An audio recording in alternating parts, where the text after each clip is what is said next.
Hi, this is Diamond Stylz for the Queenz of Media, and I'm here at the 12th Annual Q Cinema Film Festival here in Fort Worth, Dallas, Texas. Here at the Rose Marine Theater, the Ticked Off Trannies with Nye premiere was a bang. But of course, in true Ticked Off style, it comes with wonderful controversy. The film Ticked Off Trannies with Knives was director Israel Luna's way of expressing to the world the emotion, anger, behind the transgender experience. Listen to Israel discuss the film and his intention behind the LGBT most controversial film of 2010. My movie is called Ticked Off Trannies with Knives. It's an old-fashioned revenge chick flick with transgender women, and in hopes of shedding light to hate crime, especially hate crime toward transgender women, and also hopefully entertaining you in the process. That's what it's about. And it came from me reading all these articles online and in the newspapers about all of these hate crimes happening, whether it was a gay couple on vacation or an older gay man leaving a gay club and then being bashed on the street, and all of these things that I was reading about, and it made me angry. And then what made me even angrier was sort of the LGBT community's response to it, which was more like, let's not hate them, let's try to understand them, let's talk to them. And when I would hear that, I would think, no, I'm mad about it. I don't know about all of you, but I'm mad about it. So to channel that frustration, I decided to write a script about it, where a group of transgender women got bashed, but they turned the tables and then they torture them and kill them, and no one loses sleep in the end, and the movie's over. And I hadn't seen a movie like that before, and that's what I wanted to do, so I just did it.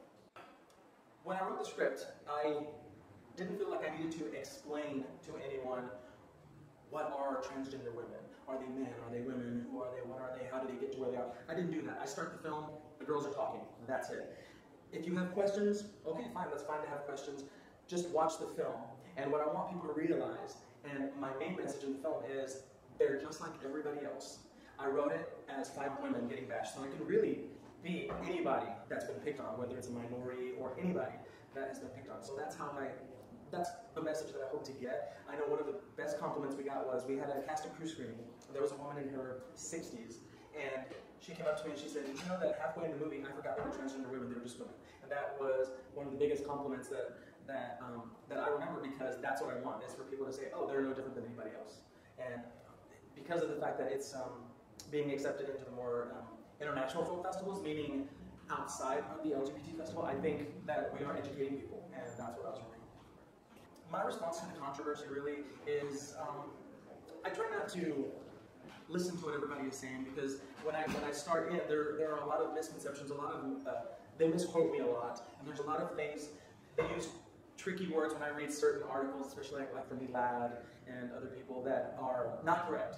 So I'm just thinking, the first thing that people need to do, I feel, is to watch the film.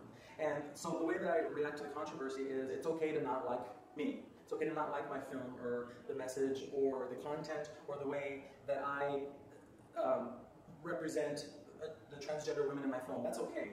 What is not okay is for an organization like that to step in and say, we want to censor this movie and just not allow you to watch it because we feel it's too offensive for you.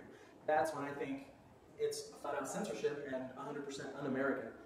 Protesters of this film said the film makes a mockery of the deaths of the individuals each year due to hate crimes and discrimination in the U.S. They feel that it amplifies the hatred, the anger, and the discrimination and misunderstanding that transgender individuals have to deal with every single day.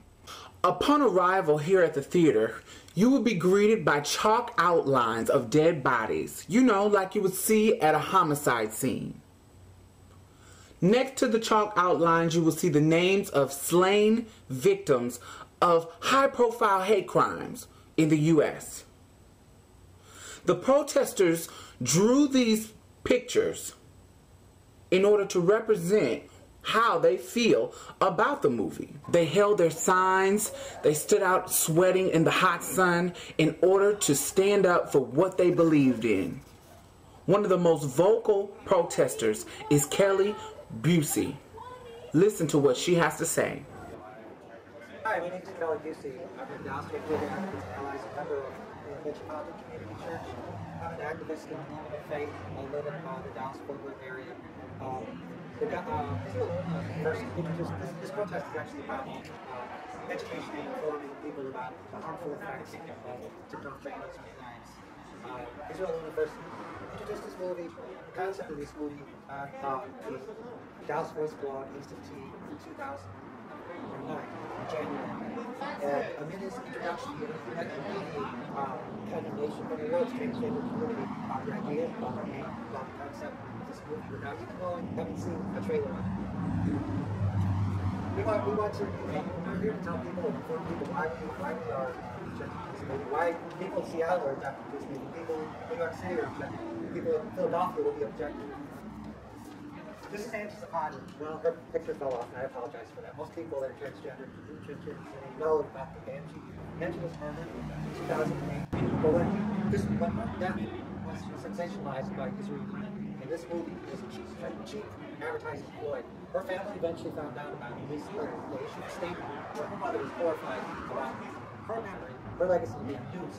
All the movies, it sensationalizes, commercializes, uses graphic, sexual, explicit scenes to monetize the murdering of transgender people. It all comes to one scene in my mind where the murderer looks up after he gets done receiving the satisfaction. He looks up and he explains to the camera. That's satisfaction. That's the same thing that the murderer of Jesus said. That's the same thing that the murderer of Nana Mudo said. That's the same thing that the murderer of Paulina said. That's the same thing that the murderer of the priest said. It knows no boundaries. It knows no boundaries. The only thing it needs to be is enabling. And Israel Luna is enabling the murder. 160 people since he introduced it. I'm not blaming him for the murder. But I'm saying this movie enables that attitude. It enables the person to have an anger and hatred towards this to commit this act. I have a question for you. And what do you say to the people? I see that there are like chalk outlines of these people that you have. Yes. And some people say that those type of actions and what you're saying, there's like a hypocrisy there. What do you say to people like that? Well, I don't understand hypocrisy at all. To me, that isn't really logical. But the logical truth is that we are murdered at a rate of two people per week, over 2 people per week, worldwide.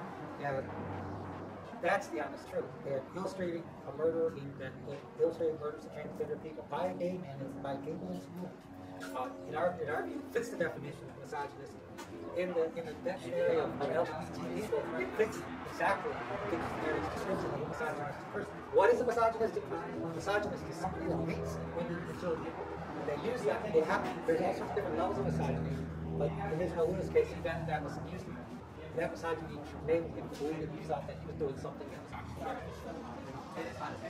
If this film was a different form of art, like this picture of a woman crying, bound, with nails in her face, with a gun to her head, do you think that it would stir this much controversy? Or would people just hang it in a theater for people to see, make their own assessment, and move on to the next piece of art? Now that I've seen the movie and I can construct an opinion about it because I watched it, all I have to say is funny. This movie was so much more funnier than I expected. I thought it was going to be kind of corny, la la la la. But now that I've seen it, it is so funny. You definitely can tell that Luna did his research about the girls. Because not only is it those cliche training puns and stuff like that, but there are some moments in the movie where there are consciousness. You know what I'm saying? There's some underlying things that you definitely, as a transsexual watching it, you definitely get it.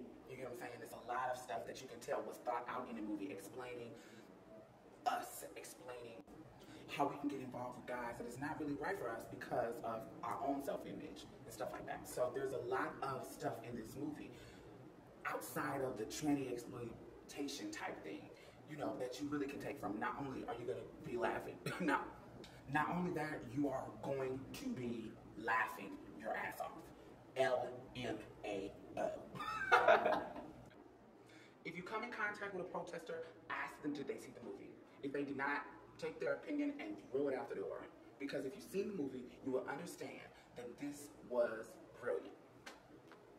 I try to learn from every experience that I have in life. This experience, the only thing that I've learned is that there's a thin line between fighting for a cause and fighting for nothing. What are you fighting for?